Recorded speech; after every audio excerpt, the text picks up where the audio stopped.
The views and opinions in the following program remain those of the producer or sponsor, and not those of Medford Community Cablevision, its staff, management, board of directors, or other affiliates.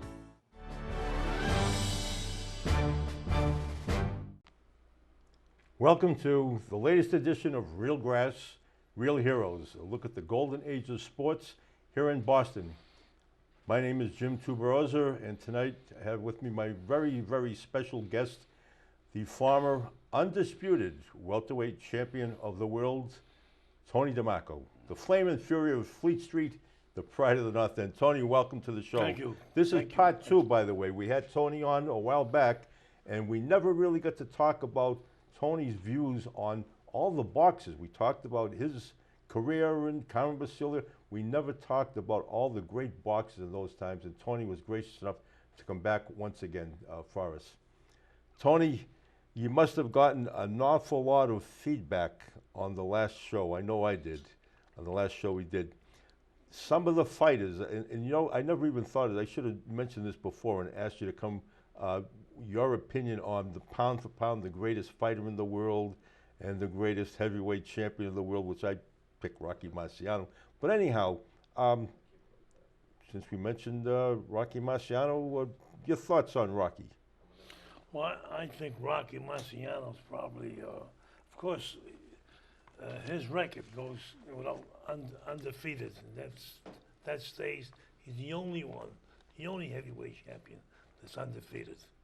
So that's a great thing in itself, you know.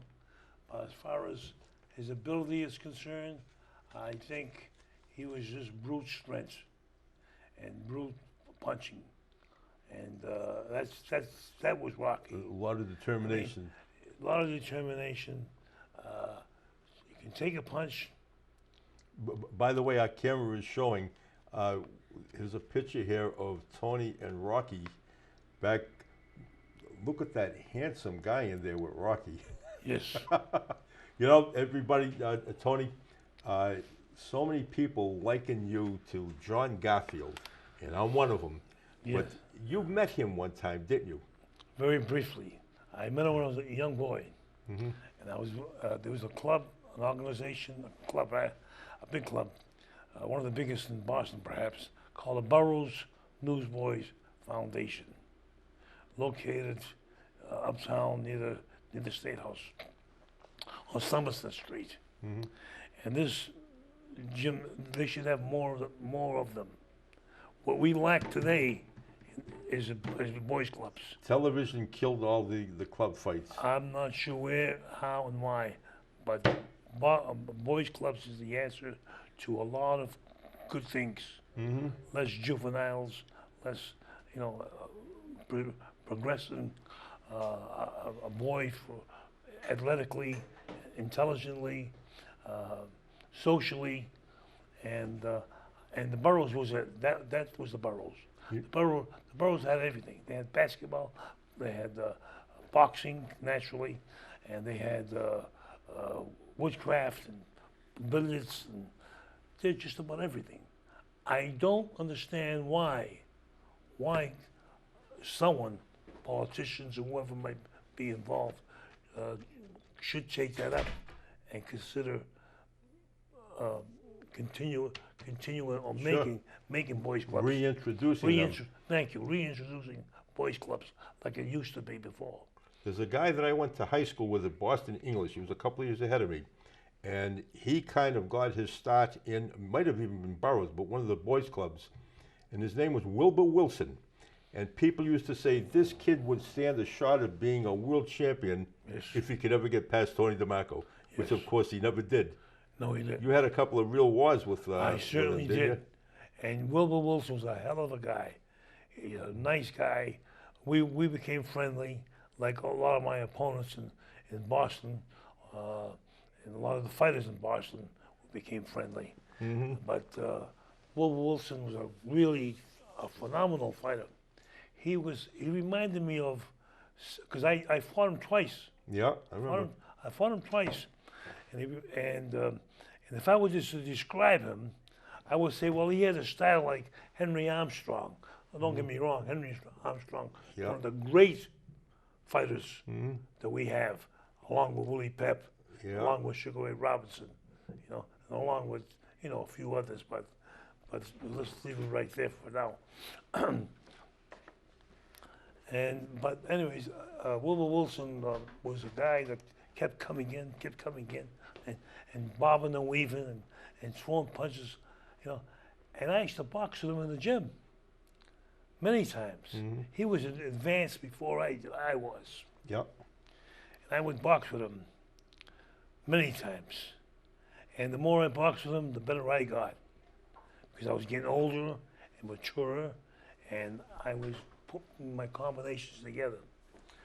And after a long time, when you get to see it, when you get to box a guy for a long time, as I did, you get to know a man, and he gets to know you naturally. But I was, when our match came up, after a couple, 3 years later on, when I got to be a main belt fighter and a better fighter, and now they're matching Wilbur Wilson with Tony DeMarco. And I thought, by boxing with him so many times, I come to the conclusion that I can knock him out. And you did. And no, I didn't. Well, I thought you knocked him out one Well, time. but this is going on. Just mentioning. Okay, I apologize. Prior to Yeah. the fight, and I told the boys, you know, by that I mean my friends. I want you to think it's the boys. That isn't so. My boys on Fleet Street and a few of North Enders and all that, and I would say I can knock him out. I know what I do with him in the gym, and it was gotten to be where he was getting the best of me in the beginning, but as I matured longer and later on in my career, I was putting my combinations together, and I was developing my left hook, and I was hitting with the left hook. And other, you know, right cross and whatever else. But I had the feeling that I could knock him out. And he was never down. Is that right? I didn't realize that. He was never down. And he was never, you know, knocked out. So, and my friends, they said, Tony, this guy fought anybody. Nobody's hurting him.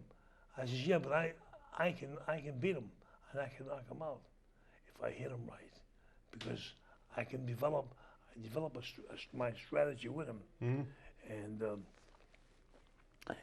although he comes in like a Henry Armstrong, I know when to throw the punch, my left hook, and they doubted me. Okay. Now you're a converted southpaw, are you not? Yes, I am. And how did you happen to, get away from? Did you ever box at any stage in your life? Ever box? Yes. Southpaw. Yes, I did. And who talked you into? Well, it's a story. When I was fighting boys clubs, I was a southpaw. I fought many boys club fights. Then I fought amateurs. And Bobby Agrippina was my manager then. And Cookie McFarlane was my trainer. And River Lento was had an interest in me too. Yeah, I understand. And so did a couple other guys. Yeah. But anyway, that's not important. The important thing is that there was a fight on in Boston Garden with Ralph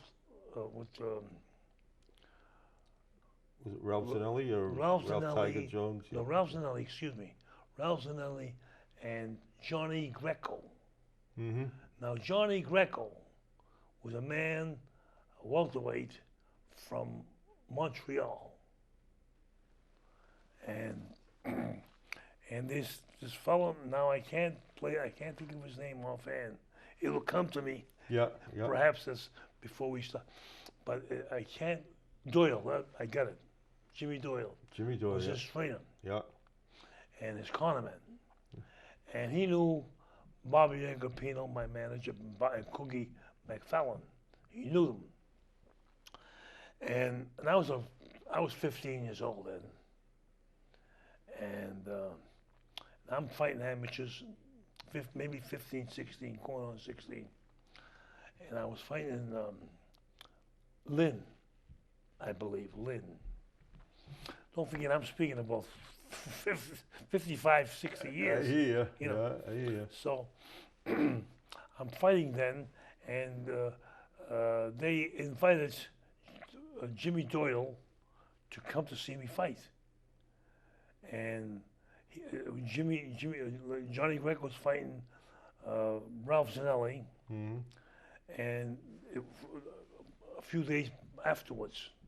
So he had the time to share, and he came with the boys to Lynn, and saw me fight for the first time.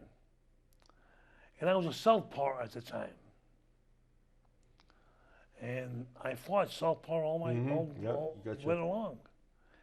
And I was fighting this Marine fighter. Just came out of the Marines. He was a tall kid, tall, lanky kid. The bell rang, and I went in after him, as I usually did with all my opponents. And in the course of the round, maybe a couple rounds, I hit him a barrage in the stomach. I barraged him, and then I came up with a left cross at the time. Not a left hook, but a left cross. I understand, yeah. And knocked him out. And this kid was not a bad fighter. And that was the beginning. Now after the fight, we all got together, my managers, and Jimmy Doyle, who managed Johnny Greco, and he suggested to my manager that to convert me from a southpaw to a right hand, simply because people do not like to fight southpaws. Yeah. Because they were too awkward to fight. And with this thought, Everything's backwards.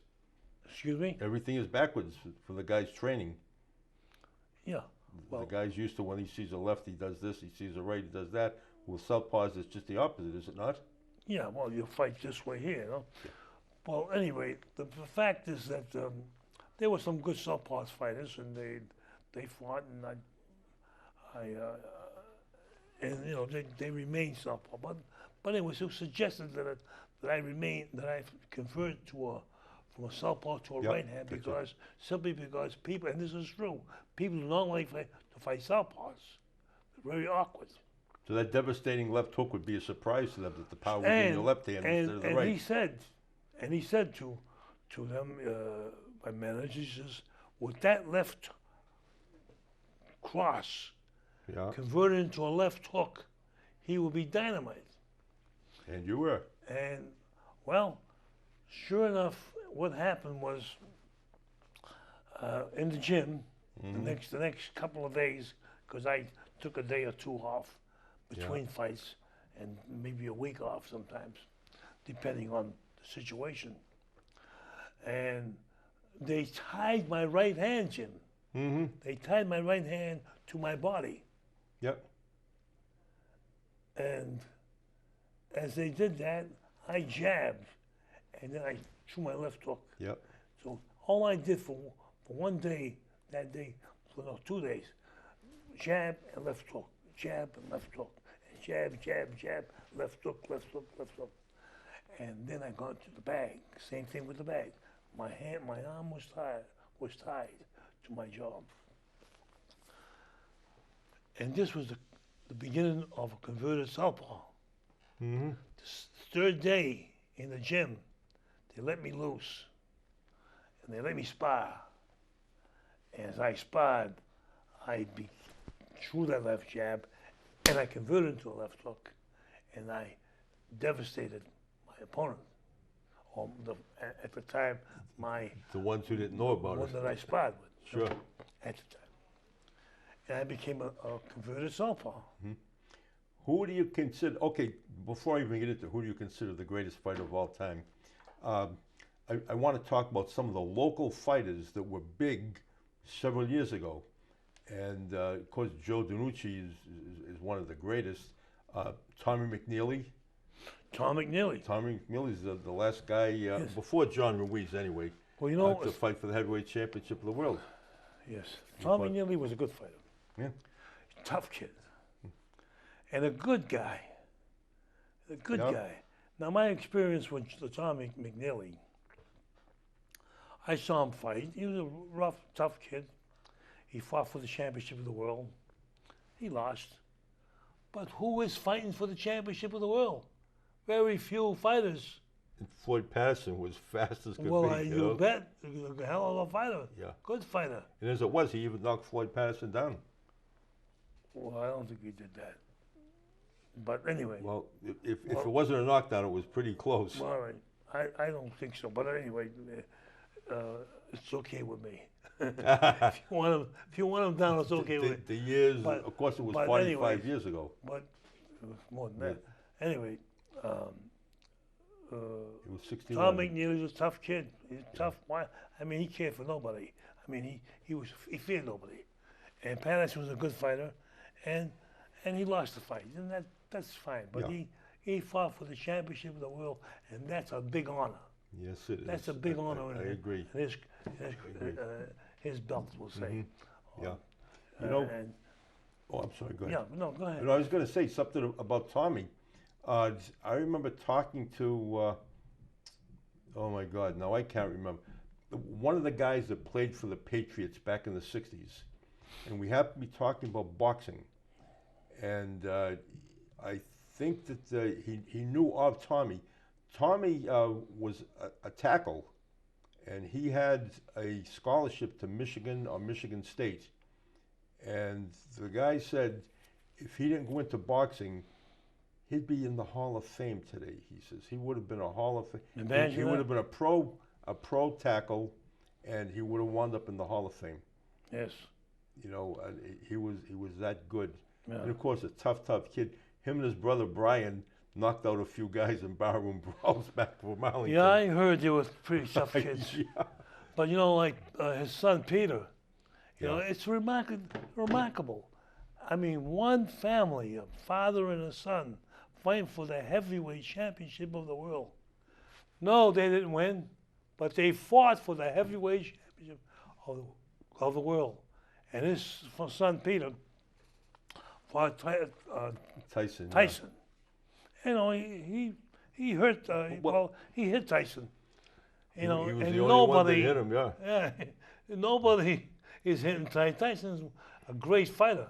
I don't know if people know this or not. In my opinion, you asked me my opinion. Yeah, I agree I'll with you a tell million you- percent, yeah. I'll tell you that Mike Tyson is a devastating puncher, and Rocky Marciano is also. But the differences between Marciano and Tyson. Tyson's about maybe 30 pounds heavier. People forget that Rocky was only about an 87 pounder. 185. 185, 187, yeah. So, you know, 87, you're right. But anyways, that's the difference. But they were both devastating punches. Yeah. Now, getting back to, like I say, Peter McNeely fought Tyson. He hit him a couple punches, you know, so he didn't make the grade. And Tommy fought for the champion. He didn't make the grade, but they did make the grade. They stepped those 3 steps and fought for the heavyweight championship of the world.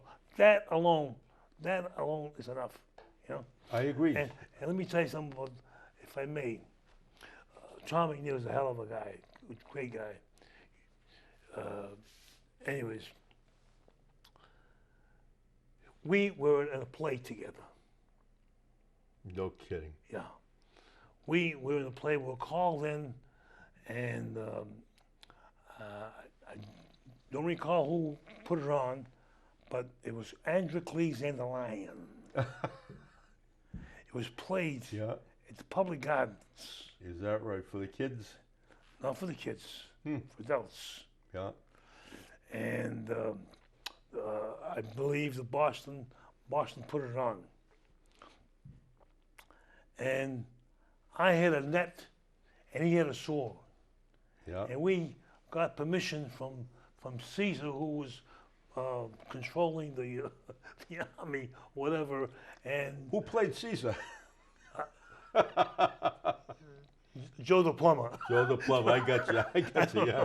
I don't remember. Yeah. This is going back Yeah. 60 years ago, maybe Yeah. more. Anyway, we put on a show, and it was great. We did a few days there in Boston Garden, Public Gardens, excuse me, Yeah. Public Gardens, and he was and I was Yeah. and Yeah. it was a good show. It was not a fun show. It was a serious show, but we did it.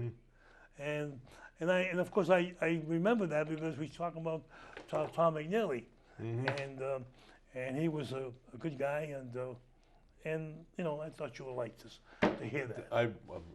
I'm glad to hear it. I never even knew that, and I consider myself Yeah. to be up on everything that's going on there. You know, back in those days, the early 60s, there was the small group, and I don't even remember if you were still in the Boston area, but there was Tommy McNeely, Joe DiNucci, Paulie Stivaleta, Johnny Gagliardi, Johnny Mastrangelo, I think Vinny Marino. Marino. I think Vinny Marino was one of them. You know, and I think Eddie Grinke, who was a very devastating welterweight. Eddie Connors. Eddie Connors. Well, Tommy McNeil. I mean, the Tommy Collins was long before that. Tommy Collins is in the 50s. Tommy Collins, he and I were stablemates. Yeah, I was going to ask you about him next. Oh, I mean, you know, Tommy Collins is an exceptional puncher. Mm-hmm. Tommy Collins was built like that, Yeah, I so remember. to speak. He had no muscles. He had no build.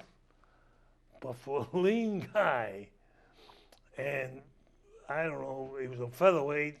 He was like 100, featherweight rather, and he was probably 5'8", Yeah. 5'9", which is good for a It's welterweight. tall for a featherweight. You know, yeah. considering that I'm 5'5" and a half, and I was a welterweight. Mm-hmm. Perhaps one of the shortest welterweights championships there were, except for one guy that I recall offhand. You know what his name was? Carmen Basilio. No, Carmen was heavy. He was, No, I he was know. taller than me. Carmen was a middleweight. No, he was not. Well, he fought at He- 47 when he fought afterwards. you. Afterwards, he was a middleweight. But now what was I saying? Who was shorter Collins than and- I? yeah. Shorter than I was? Willie Pep? I'll tell you. No. It's a welterweight. Oh, welterweight, Yeah, okay. it's a welterweight. Now you're going on. Willie Pep's a great fighter. Yeah.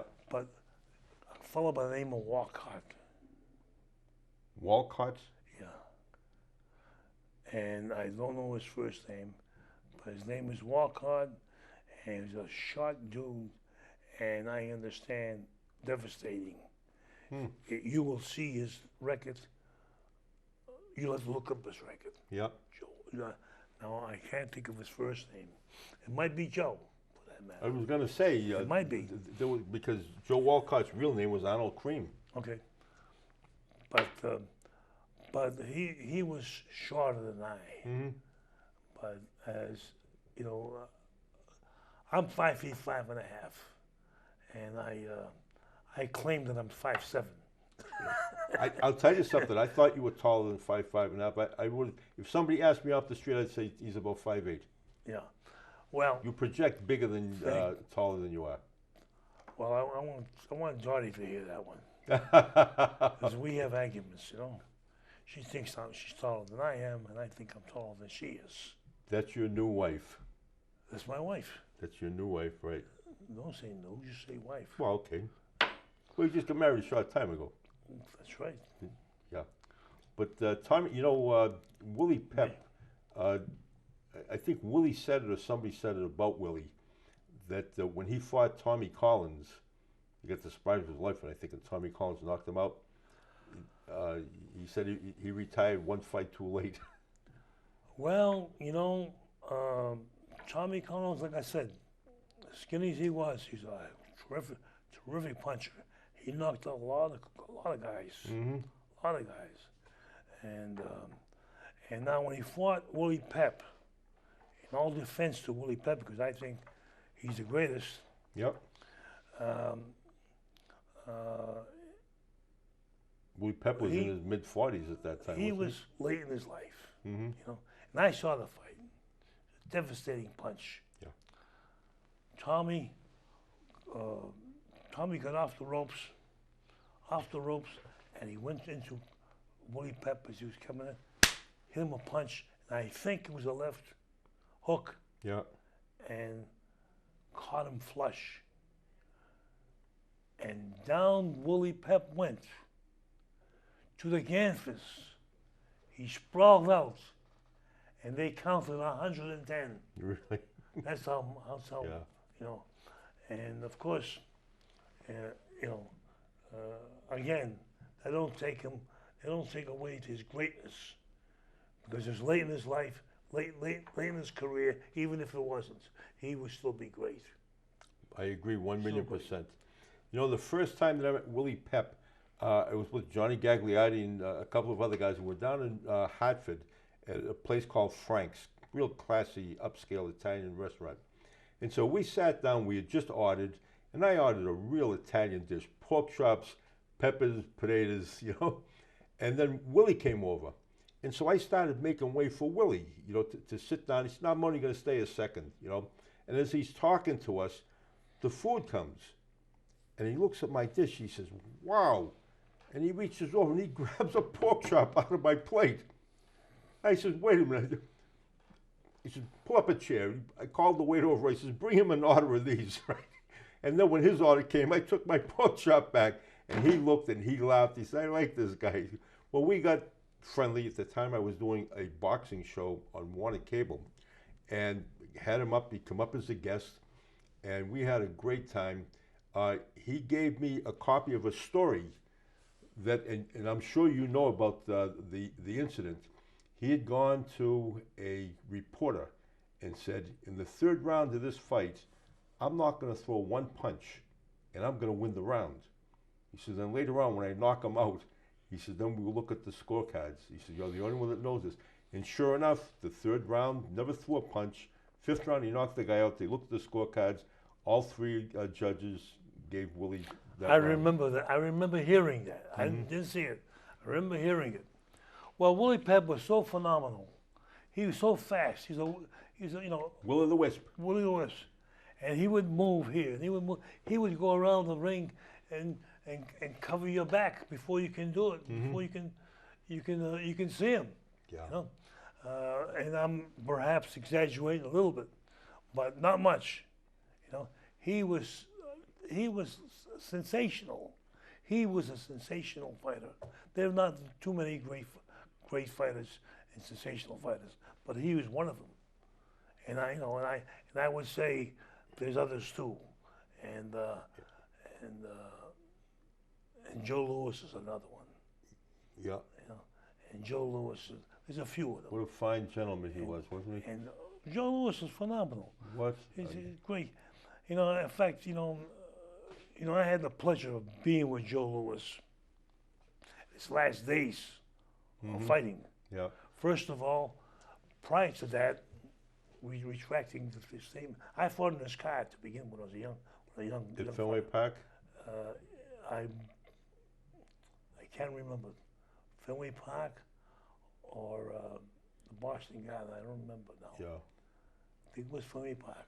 But anyway, I fought a 4-rounder, 6-rounder. But I had the pleasure of being over his house in Las Vegas. Mm-hmm.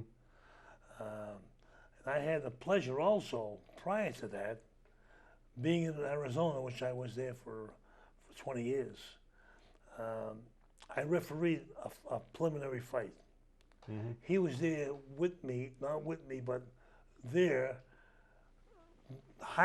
being the highlighter of the show, and he refereed the main event. So I got to meet him. In fact, my daughter was with me. Yeah. This is after my son passed on. My daughter was with me, and I had him meet Joe Louis. Yeah. And It's just, you know, he was a great guy. And then, you want me to talk about Joe Louis a little bit? Sure, please do. Oh, okay. Because I don't want to. Not enough people talk about him. Well, Joe Louis, my experience with Joe Louis, I think he was one of the most perfected fighter. He threw punches with perfection. His hooks and jabs and whatever else, you name the punch, it was perfected. No one threw punches like him, not even Sugar Ray Robinson. And Robinson was great, like Willie Pep. I guess he was, yeah. Yes, he was. But anyway, Joe Louis and I was with him a few times. Always very gentle, a gentleman, quiet, not too talkative. And of course, we were in Las Vegas. And the last story that I can tell you about Joe Louis is that we fighters, when I say we fighters, I mean Sergio and Jadello and numerous fighters like that, we put exhibitions on for charity. Yep. And there was this fella, his name was Joe Curtis. He organized us. I met Joe out in Las Vegas myself. I was Okay. with Joey Maxim. Okay, fine. I know who you're talking about. Joe Curtis, yeah. And he was a great guy. He was from, I'm not sure, I think he's from New York originally. But he's from Las Vegas, and he had us fighters fight each other for charity. Yep. And we would be into the frontier or the sands or whatever else. Different times, different years, different fighters. And we honor people. We honor the fighters. Who we wanted, like Joey Maxim one year. We honor numerous of other, Bob Foster. We know, you know, and one year we honored Joe Louis. And I was fighting Al Siciliano. I was a just friend going of to mine. mention Al. Yep. Al Siciliano's a dear friend of mine. He boxed with great fighters in the gym. Yep. He was a cop himself. Mm-hmm. He's a cop in Los Angeles. Yep. And he's in the service, and then he was a cop in Los Angeles, and then he went to Las Vegas. Yeah. This is from the North End, excuse Yeah, me. I know. The North End. In fact, we were by a street today. He went.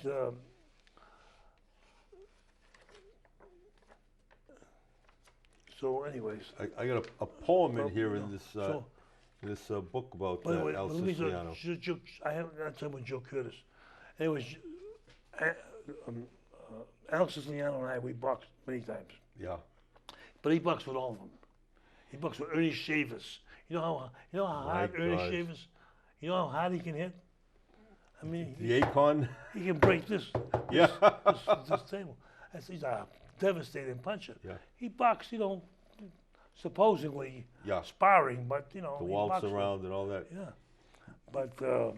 but anyway, but Joe Curtis, he put on the fights, and I didn't want to get off the subject with Joe Louis, but I'll go back again, okay? And we honored Joe Louis one year. Joe Louis sparred. Joe Louis was being honored, and we were boxing with him. But now the day that Joe Louis was supposed to be in the frontier or Sands Yeah. hotel, I can't remember which one. This is many years ago, and we've been to all of them, a lot of them. Yeah. He got sick. Mm. He wasn't feeling good, and he wasn't gonna come over. But we had all plaques, all literature of honoring Joe Louis, and with all us fighters fighting each other. And so it was too bad. But Joe Curtis said to us, I'm going to make a phone call. I think he called his wife. I think he was married to a lawyer. Joe Louis, I'm speaking of. Yeah, okay. And they lived in Vegas. He made a phone call, and he arranged for us to go to his home, Joe Lewis's Isn't home. that great? Yeah. That's something. So a number of us went there. Al Siciliano, again, my pal, and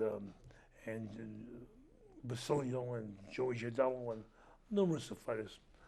I might be able to forget some of them, but who was there? But anyway, we went to see Joe Louis, and we went to his sick bed, and he greeted us, and he shook his hand, our hand. You know, he was so happy to see us. And he was so sorry he couldn't make it. He was so sorry he was sick. Yep. And the night, that evening, that same night, he was being honored. But it stimulated him so much that we fighters were there that it propped him up, and don't you think he made that exhibition? No fight? kidding. Yeah. He made the exhibition. I fight. can see it. He made it, and Larry, in fact, Larry Holmes was there. I remember that, and he was sitting next to me, as a matter of fact. And you know, we fought the exhibitions. I fought someone, and you know, nothing phenomenal. Just, Yeah, but I understand. they liked it. And there's some of us clowned around, and some of us took it serious, a little serious, which we shouldn't. But now they're auctioning some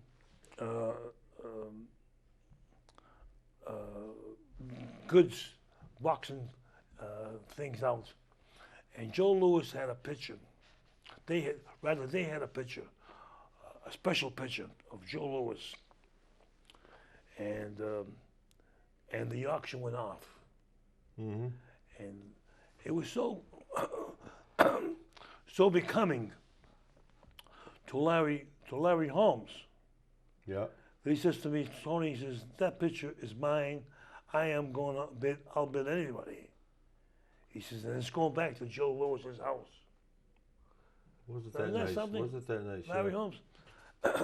And sure enough, that's what happened.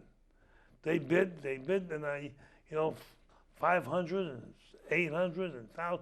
Boom, he got it. And they gave it to him. And he says, I want you to have this picture. It was a special picture. Sure. And he gave it back to, That's great. not to Joe, he gave it Yep. to the people to give it back to Joe Louis at his home. That's a great story. There aren't enough stories, like I said earlier, about Joe Louis. But mentioning Al Siciliano, as a matter of fact, you're the one that introduced me to Al years ago. And when I would go out to Las Vegas, I'd always give him a call and tell him I was coming out there, and let's have dinner. Well, if I was out there for a week, I'll bet you at least 5 of those days, Al would grab me, usually for dinner, a couple of times for lunch, and one of the times out there, he brings along Joey Maxim. Oh, Joey Maxim, they were buddies. Oh my, yeah, I know. They were buddies, a pal. Well, the first time that I met Joey, I'm remembering his fight with Sugar Ray Robinson. He's the only man ever to stop Sugar Ray Robinson. I watched the fight with my father and my uncles, and after the fight, people were saying, Maxim didn't get Robinson, the Heat got Robinson. And my father said, what do you mean the Heat got Robinson? He said, what, did Maxim have air conditioning in his corner? You didn't have a fan. So I know. Yeah, you didn't have a fan. And so now, That's- when I met him, Yes. I started to tell him the story about, I said, we watched that fight, and everybody the next day said it was the Heat that got him. And Joey says, what, I have air conditioning in my corner? I laughed. I told him my father said exactly the same thing back in, what was it, 1953? Unbelievable. What a funny guy he Yes. was. And every time, he said to Al, every time he comes out here, he says, I want you to call me because we go out to dinner. Because in the buffets, I eat like a horse. I eat forever, and so did Joey. He loved eating with me. And some of the stories. Well, Al and he were very close, very close. There's a few of the fighters that, they were very close. Joe Volpe, another friend of mine. Oh my! Joe Volpe taught me how to play golf. Joe Volpe, He's still out there, I believe. And Used to play 36 holes Yuma. a day, he said. Yuma, his name is Taglieri. We call him Yuma. I think he fought under Johnny Batts. No, Johnny Batts was a West Ender. But there was I can't remember his fight name. There were an awful lot of Yuma was a Italian fighter, fighters that changed but their his names. brother was Billy Taglioni, Mhm. and a hell of a fighter. Yeah, Joey Maxim was I- Italian. I'm just Well, trying to yeah. remember his last name. His Yeah, real he last was. name. Yeah, you're right. Yeah. You're right. But I'm talking now. I went back to the local scene, Mhm. and Billy Taglieri was a good fighter. I boxed him in the gym many times. I boxed with a lot of those guys that came from the north end. You know, the best guy that I had who taught me quite a bit was Frankie Russ. Yep. His name was Toscano, Mm-hmm. and he's my Gombadi. Really? I was a Gombadi to his child, and he showed me a few tricks here and there, and he told me, you know, he prepped me up a lot. He did a lot of encouragement. Yep. So, but no, he's my buddy, my pal. He's still around. Mm-hmm. He's still around. He's in New Hampshire, I believe, and he goes to Florida every year. He fought many times in Florida, and I think he fought. I think he fought Bonnie Ross, but Could be. no, maybe not. Maybe I'm getting confused a little bit because his name was Frankie Ross. Yeah, But he he was. fought- Barney Ross was one of the first fighters to actually have a movie made of his life. Yeah, Remember that? What was it when he got off the? I think they called it Monkey on My Back or something Monkey like on that. my back. Yeah. Yeah. Well, I think there was a few movies made. Yeah, you're probably right. He was one of the first ones, I believe. But Frankie Ross is a local guy, and we had some good fighters in the North End. Mm. Some of them Johnny Cesario was sensational. Johnny Cesario was so good of a boxer that he was reminded of Willie Pep. Really? So much so Yeah. that they got together with Willie Pep's manager, Billy Gore. And from then on, Billy Gore managed them, I guess. And Johnny Cesario won a lot of fights. He beat Ralph Zanelli a couple of times. Ralph Zanelli beat him too, but he beat Ralph Zanelli. He beat Dave Andrews. These are tough local fighters. And he was New England champion, welterweight middleweight champion, and middleweight, excuse me. In fact, he beat Ralph Zanelli for that championship. Yeah, right. Now, You know, before you going- mentioned Johnny Cesario, I was going to mention Johnny, and I lost his last name. An East Boston guy became famous in the movies. He Johnny was DeSano. Johnny Intrazano. Johnny DeSano was He grew up with my uncle and my father. really, You know, and he's an East Boston guy. he's Boston, right? But so many people, you see him in movies and people don't realize who he is. Remember, I met him one Easter. He was home to visit the family, and I happened to be out in front of the house with my father, and Johnny came by.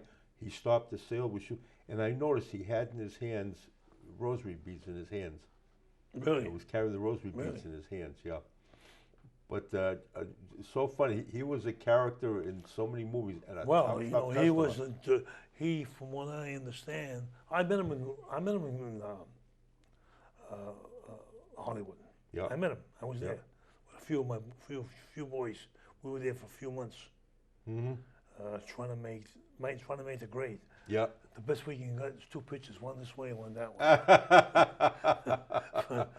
That's a good one. I got to remember that. Yeah, well, that's an old one too. Yeah. But anyway, we met him over there, and he was Yeah. very nice to us. You know, he's very nice to us. This is before before I made the grade. Mm-hmm. Before I made the grade. I mean, I made it. Then I went to New Jersey. I bounced around a Still lot. footloose and fancy free. I bounced around a lot because Sure. I was just trying to make the grade.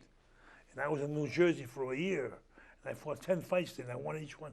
I won about 10. And I won every one of them. And then all of a sudden, I didn't like what was going on.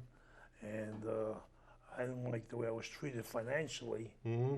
I was living over there. And like, the reason why I went there is because I was near Madison Square Garden. Yeah. And that was one of the reasons. But because New York was active and Boston was not active at that time. Yep. So my manager got in touch with Willie Gilzenberg. And now who was Willie Gilzenberg? He's a manager. And he managed Tony Galento. You've heard of him. Two-ton Tony Galento. Two-ton Tony Galento. Yeah. Who fought Joe Louis. Joe Louis. Also, and staggered him. Knocked him out of the ring, didn't he? Probably. One of them went out of the Probably. ring. But permanently, Tony Galento Yeah. permanently went out of the ring. Not out of the ring, but in his comfortable seat. Yeah. In canvas. But I met Tony Galento, and he was a character. You know, I met him briefly. These are not long meetings, but he was a character. He had a lot to say.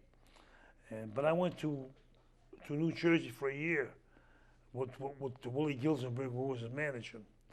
And I fought there trying to make the grade, still trying to make the grade. Because I didn't make the grade for a long time. Mm-hmm. Things were not too good. You were 24 when you won the title? I was 23. 23, okay. I was 23. Now I'm talking about this was when I was my teenage. Because I started fighting when I was 15 as an amateur, 16 as a pro. You know? Yeah. And it was tough to get the right connections or whatever reason. I don't think I had the right proper management anyways. But anyways, that was years ago, and but those are good moments, good memories, you know. You know, there's a guy, well, I want to talk naturally about Joe DiNucci, but there's one guy that keeps on getting forgotten in the stories of champions, world champions from Boston. Jack Shockey. He was heavyweight champion of the world.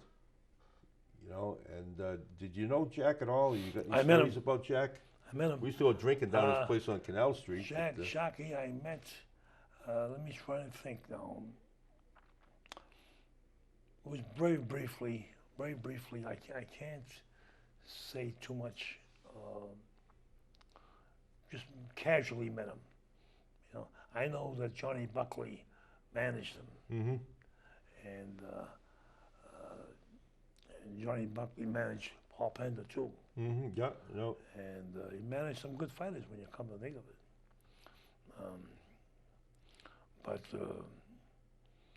But Jack Shockey, yeah. I met him. I just met him. No big memory of him, but I met him. Of course, we trained a new guy in gym, which is on French Street in Boston, right across from the Boston Garden. Oh, I remember it well. I was up there many times. You know, and we trained there, and that was Johnny Buckley's bar called Jack Shockey's. Yeah. That's the name of the bar. Oh, yeah, I know. I remember there. We used to go drinking down there when I was like 18, 19 years old. Yeah. We'd go to the Celtics games and then go drinking down. I didn't do those things. Yeah. I went to California instead. You know, every time we'd go in to see one of your fights, we'd always stop off at Coogie's in the North End, but they'd put out a whole bunch of cherry stones. We'd have some nice Italian wine, and he'd make us up a nice pepperoni and Cohogs, huh? Oh, the Cohogs were great. We'd play LaMotta for the Cohogs cost a nickel. We played 3 points. His name was LaMotta. Lupo. Really, Coogie's place? Coogie's. Googie Lupo. Is that right? Yeah, and he was a fighter. No kidding. I didn't realize that. Yeah, he was a fighter. Now, let me.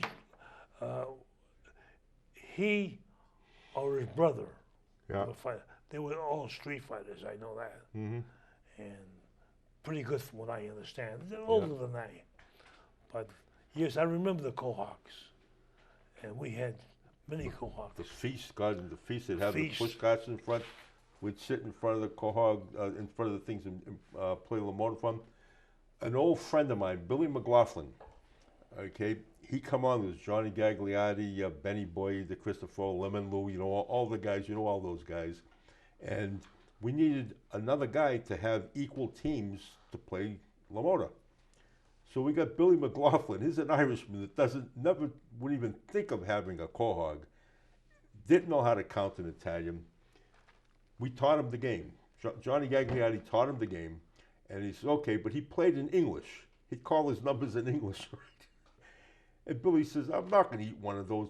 Try one. He said, well, these are great. We must have put away about 40 of them before the night was out. Well, and Billy drove funny. everybody nuts, Well, you know, playing in English.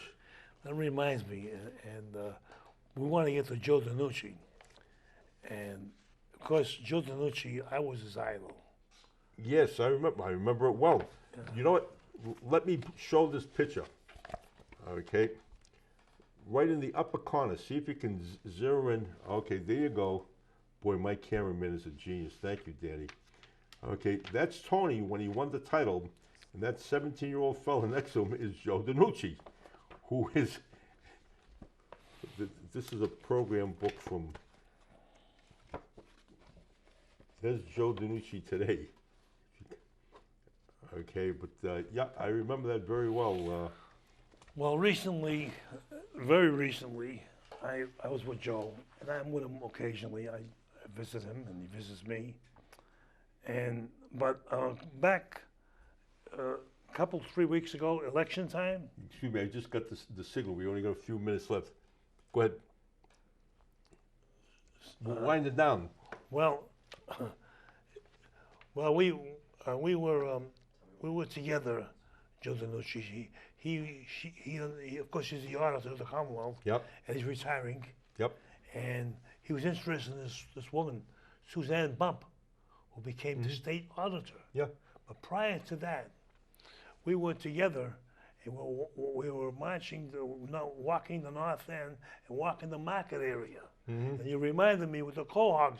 There was a lot of Cohogs over there, and a lot of fruit and vegetables places, and Phil, who had a lot of oranges and bananas and whatever else, and we were a group of people. Joe DiNucci, I'm introducing Joe DiNucci, he's introducing Suzanne Bump, and it was it was a colorful time. I mean, could you imagine a market area where people selling and people buying? Right. And Sal Tavella's stand must have been there too, right? Huh? Sal Tavella's, he's all his push carts out there. Push cart. I mean, John. Anyways, it was a colorful scene, and we were there, and Suzanne Bump and Joe DiNucci, and like I said, it was a great scene, a great colorful scene. Of course, we were campaigning for Suzanne Bump. We went to the North End. We went to the North End. We went to Bologna, Saguso, and different places, and Battery Street. And, I got you.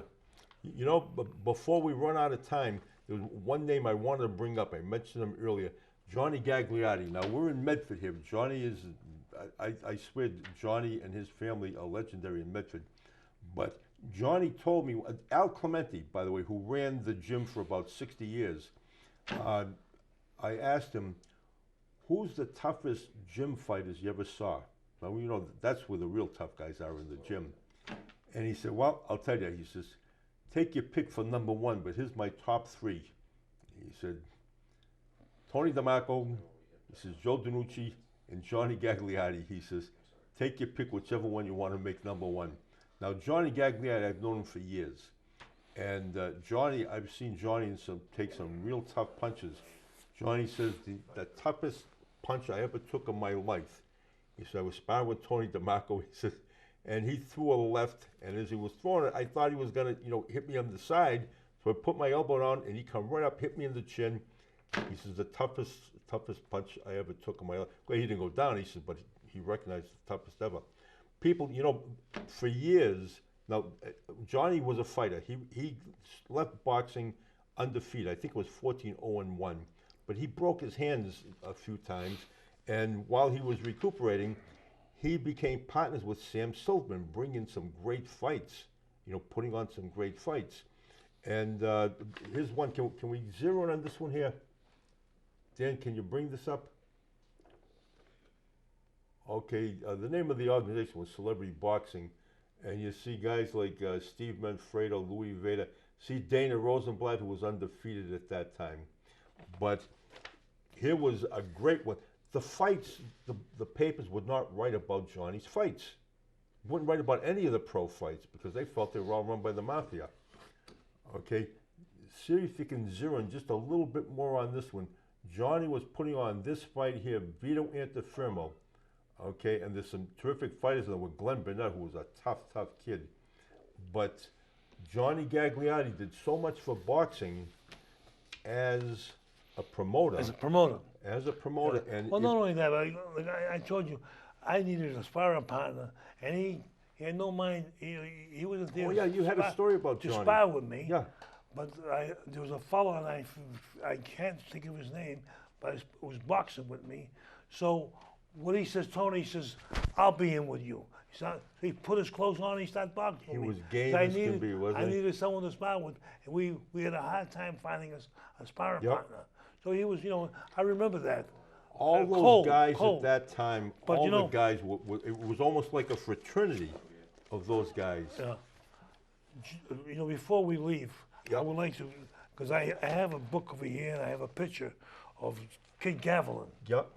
And we didn't speak about Kid Gavilan, but Kid Gavilan is a really a phenomenal fighter. Yes, he was. I mean, he fought them all. I think he fought Sugar Ray Robinson too. Let's he put fought, he he fought was them all. welterweight champ for the And longest he was time. a welterweight Can champion. you zero in on this one, he Dan? was six. He was a tall guy. And That's a Kid He Gavilan. had a bolo punch that you can't believe. Yep. And I had the pleasure of fighting him, and I had the pleasure of beating him. And every time he threw that bolo punch, I converted to left hook. Wow. You know, I just got the high sign. We're down to 1 minute to go. Well, let's Tony, count 10. It's count to 10. My God, Tony, always a pleasure. Gracias. I wish we had more time, but wow, Tony DeMarco, the undisputed welterweight champion of the world. This charity is for the benefit of children and senior citizens, and Tony was actually, you know, started for Tony, and he's the first recipient of the Man of the Year for the Italian American Hall of Fame, which raises money for children and senior citizens. But it was a great time. Most underrated fighter of all time. I still don't know why Tony's not in the Hall of Fame, in the Boxing Hall of Fame anyway, the National Boxing Hall of Fame. But well, I got the high sign. It's time to go. My name is Jim Tuberosa. The name of the show is Real Grass and Real Heroes, the golden era of pro sports in Boston, and my good friend Tony DeMarco, once again, the undisputed welterweight champion of the world. Thank you for watching. We'll see you again soon.